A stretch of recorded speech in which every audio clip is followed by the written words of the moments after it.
नमस्कार, आप देख रहे हैं इंडिया न्यूज उत्तर प्रदेश उत्तराखंड और मैं हूं आपके साथ कोमल अग्रवाल। शुरुआत करते हैं बुलेटिन से। तो सबसे पहले बड़ी खबर की ओर नजर करते हैं। तो इस वक्त की बड़ी खबर आपको बता दें, लोकसभा में one nation one election bill पेश किया गया है। इस वक्त की बड़ी खबर आपको बता रहे हैं, कानून मंत्री अर्जुन राम मेघवाल ने बिल को पेश किया है। One nation one election bill पेश किया गया है। बिल के पक्ष में 220 वोट पड़े हैं। इस वक्त की बड़ी खबर आपको बता रहे हैं, बिल के विरोध में 149 वोट पड़े हैं। इस वक्त की बड़ी खबर आपको बता रहे हैं, लोकसभा में one nation one election bill पेश किया गया है। इस वक्त की बड़ी खबर, अर्जुन राम मेघवाल ने बिल को पेश किया है। कानून मंत्री अर्जुन राम मेघवाल ने बिल को पेश किया। इस वक्त की बड़ी खबर आपको बता रहे हैं, बिल के पक्ष में 220 वोट पड़े हैं, वहीं बिल के विरोध में 149 वोट पड़े हैं। इस वक्त की बड़ी खबर आपको बता रहे हैं, लोकसभा में one nation one election bill पेश किया गया है।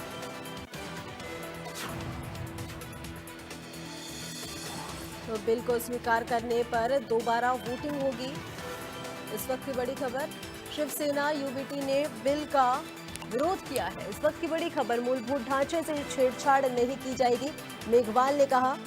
तो वहीं बिल के विरोध में 149 वोट पड़े हैं। इस वक्त की बड़ी खबर आपको बता रहे हैं, जिनको वोटिंग में दिक्कत हुई उन्हें पर्ची दीजिए, शाह ने कहा। इस वक्त की बड़ी खबर आपको बता रहे हैं, लोकसभा में one nation one election bill को पेश किया गया है। लोकसभा में एक देश एक चुनाव बिल को पेश किया है। कुछ सांसदों को पर्ची से वोटिंग का विकल्प मिला था।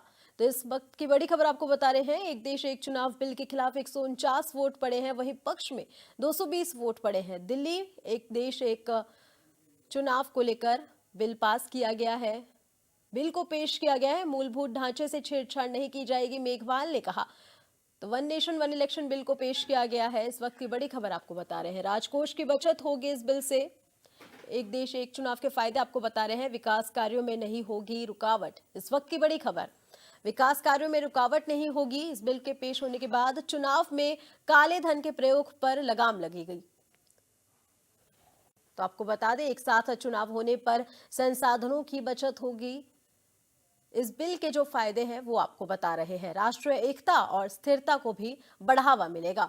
इस वक्त की बड़ी खबर, एक देश एक चुनाव के क्या फायदे हैं, राजकोष की वोटिंग पैटर्न पर असर पड़ेगा, वहीं कुछ सांसदों की पर्ची से वोटिंग का विकल्प भी हटाया गया, छोटी पार्टियों के अस्तित्व पर खतरा भी पड़ेगा।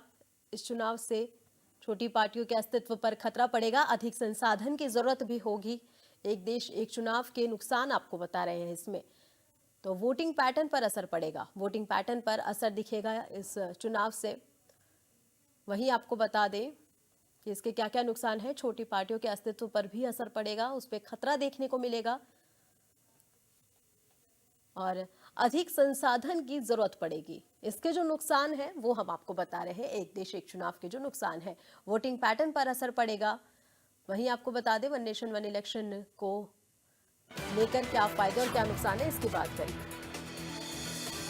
तो सीएम योगी का प्रियंका, इस वक्त की बड़ी खबर आपको बता रहे हैं, सीएम योगी का प्रियंका गांधी वाड्रा पर निशाना है। सीएम योगी ने प्रियंका गांधी वाड्रा पर निशाना साधा है।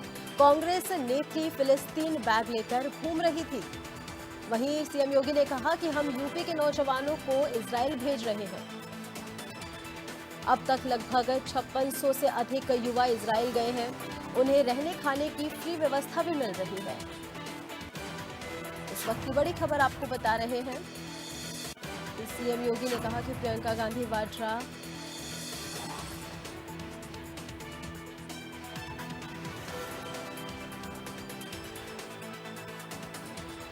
कांग्रेसी नेता फिलिस्तीन का बैग लेकर घूम रही है। हम यूपी के नौजवानों को इजराइल भेज रहे हैं। वहीं सीएम योगी आदित्यनाथ ने प्रियंका गांधी वाड्रा पर निशाना साधा है। इस वक्त की बड़ी खबर आपको बता रहे हैं, उन्हें रहने खाने की फ्री व्यवस्था मिल रही है।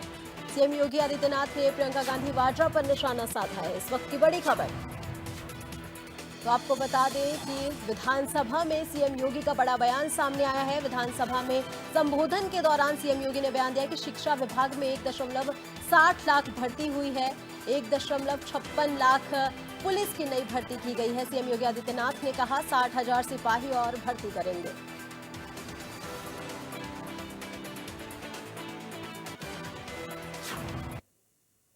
कल कांग्रेस की एक नेत्री संसद में फिलिस्तीन का बैग लेकर घूम रही थी और हम यूपी के नौजवानों को इजराइल भेज रहे हैं। वहां पर यूपी के अब तक लगभग 5,600 से अधिक नौजवान इजराइल गए हैं निर्माण कार्य करने के लिए, और हर नौजवान रहने का फ्री, खाने का फ्री और 1.5 लाख रुपए उसको वहां पे अतिरिक्त मिल रहे हैं और पूरी सुरक्षा की गारंटी भी है। अभी इजराइल के राजदूत आए थे, उन्होंने कहा कि हम यूपी के और भी नौजवान ले जाना चाहेंगे क्योंकि यूपी का नौजवान अच्छा काम कर रहा है, बेरोजगार नहीं, उसकी स्किल की ताकत को दुनिया आज मान रही है। आप ये मान के चलिए, वो नौजवान जब 1.5 लाख रुपए भेजता अपने घर तो प्रदेश के ही विकास में वो योगदान देता है। हमें अभिनंदन करना चाहिए उन नौजवानों का। क्या प्रवासी भारतीयों ने भारत के विकास में योगदान नहीं किया? तो आपको बता दें कि सीएम योगी आदित्यनाथ ने प्रियंका गांधी वाड्रा पर निशाना साधा है और वहीं संसद में संबोधन के दौरान उन्होंने कई बातें भी कही। यूपी सरकार ने अनुपूरक बजट पेश किया। तो इस वक्त ज्यादा जानकारी के लिए हमारे चैनल हेड अजीत प्रताप हमारे साथ जुड़ चुके हैं। अजीत जी, जिस तरीके से सीएम योगी आदित्यनाथ ने प्रियंका गांधी वाड्रा पर निशाना साधा है, तो आपका क्या कुछ कहना है इस पर? देखिए, बिल्कुल सीएम योगी ने प्रियंका गांधी पर निशाना साधते हुए यहाँ तक कह दिया कि कल कांग्रेस की एक नेत्री जो है वो संसद में फिलिस्तीन का बैग लेकर घूम रही थी, जबकि हम यूपी के नौजवानों को इजराइल भेज रहे हैं। यूपी में अब तक लगभग 56,000 से अधिक युवा इजराइल गए हैं और निर्माण कार्य के लिए, जहां उन्हें रहने खाने की फ्री व्यवस्था और 1.5 लाख महीने की तनख्वाह भी मिल रही है। लेकिन प्रियंका गांधी को ये बात समझ में नहीं आ रही है। उन्होंने कहा कि विपक्ष द्वारा जो मुद्दा है वो तथहीन था, सरकार की नीयत साफ है। इसका परिणाम है कि 12 लाख से ज्यादा नौजवानों को स्कूल दिया गया है, 5,000 से ज्यादा लोगों को इजराइल भेजा गया है, जिन्हें 1.5 लाख रुपए महीने मिल रहा है। तो प्रियंका गांधी सिर्फ जो है बैग लेके घूम रही है और देश के नाम पे राजनीति कर रही है, धोखा कर रही है। मुख्यमंत्री ने कई सारे सवाल खड़े किए। उन्होंने कहा कि जब इस तरह का मसला आता है तो कांग्रेस का रवैया ऐसे ही रहता है जो देश विरोधी होता है। उन्होंने चूंकि आज उत्तर प्रदेश की विधानसभा में अनुपूरक बजट पेश हुआ है तो उसको लेकर भी मुख्यमंत्री ने बाकायदा बात की है। हाई स्कूल जो 3rd डिवीजन या इंटरमीडिएट 3rd डिवीजन या ग्रेजुएशन जो लोग पाते, फर्जी पीएचडी की डिग्री का मामला भी उन्होंने उठाया कि ऐसे लोगों को सर्विस कमीशन का अध्यक्ष बनाया गया था, जिन्होंने जब मौका मिला उन्होंने तबाही मचा रखी। तो आज ले देकर कल भी आपने देखा कि उन्होंने किस तरह राम, कृष्ण और शिव के बारे में बोला और कहा कि ये देश बाबर और औरंगजेब के आदर्शों से नहीं चलेगा, राम, कृष्ण और शिव से चलेगा था। आज उन्होंने प्रियंका गांधी के उस बैग पर भी सवाल उठाया जिस पर फिलिस्तीन लेकर वो घूम रही थी। यानी आप देश के साथ नहीं है, आप देश के खिलाफ हैं। अगर हिंदुस्तान इजराइल के साथ है तो आप फिलिस्तीन के साथ खड़े हो जाएंगे, अगर हिंदुस्तान रूस के साथ है तो आप यूक्रेन के साथ खड़े हो जाएंगे, आप पाकिस्तान की नीतियों की बात करेंगे। तो योगी आदित्यनाथ ने बिल्कुल अपना रुख, कल भी कड़े तेवर में थे और आज भी उन्होंने अपना रुख और तेवर दोनों साफ कर दिया है। क्योंकि देखिए, आज वहां 1 नेशन 1 इलेक्शन बिल पेश हो रहा है सदन में और प्रियंका गांधी फिलिस्तीन का बैग लेकर कल से घूम रही थी, आज उन्होंने दूसरा बैग ले लिया।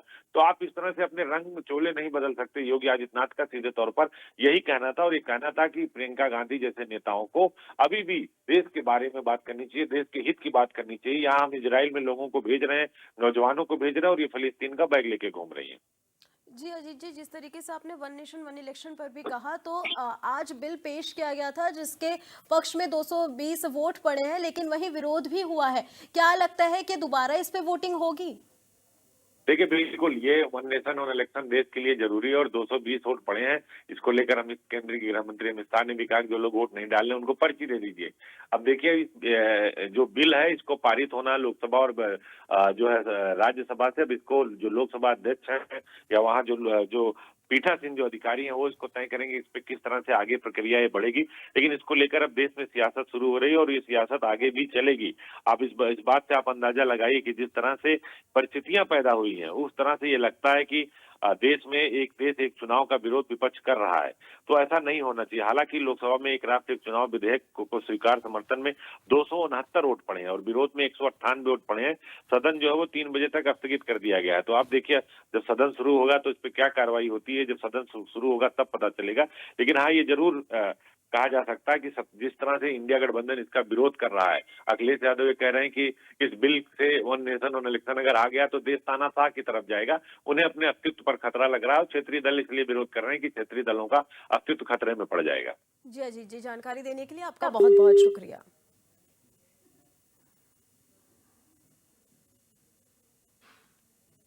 तो आपको बता दें कि सीएम योगी आदित्यनाथ ने प्रियंका गांधी वाड्रा पर निशाना साधा था। वहीं यूपी में रोजगार के नए अवसर पैदा हो रहे हैं। योगी आदित्यनाथ का यह बयान भी सामने आया है। किसानों की आय को बढ़ाया जा रहा है, योगी आदित्यनाथ ने कहा। उन्होंने प्रियंका गांधी वाड्रा पर निशाना भी साधा और कहा कि यूपी सरकार ने विकास पर काफी जोर दिया है। यूपी सरकार विकास की ओर राह पे है। वहीं सरकार ने अनुपूरक बजट भी पेश किया है। किसानों की आय बढ़ाया जाएगा, किसानों की आय को बढ़ाया जाएगा, ये भी कहा। उन्होंने अपने बयान में कहा कि यूपी में तेजी से विकास हो रहा है, रोजगार के नए अवसर पैदा हो रहे हैं। कांग्रेस नेत्री फिलिस्तीन बैग लेकर घूम रही है, तो प्रियंका गांधी वाड्रा पर निशान साधते हुए कहा उन्होंने। सीएम योगी ने प्रियंका गांधी वाड्रा पर निशाना साधा और कहा कि फिलिस्तीन बैग लेकर घूम रही है वो। वहीं यूपी के विकास के बारे में भी बात करी। सरकार ने अनुपूरक बजट भी पेश किया। कहा कि किसानों की आय बढ़ाया जा रहा है। हम यूपी के नौजवानों को इजराइल भेज रहे हैं। यूपी में तेजी से विकास हो रहा है। सीएम योगी आदित्यनाथ ने कहा रोजगार के नए अवसर पैदा हो रहे हैं।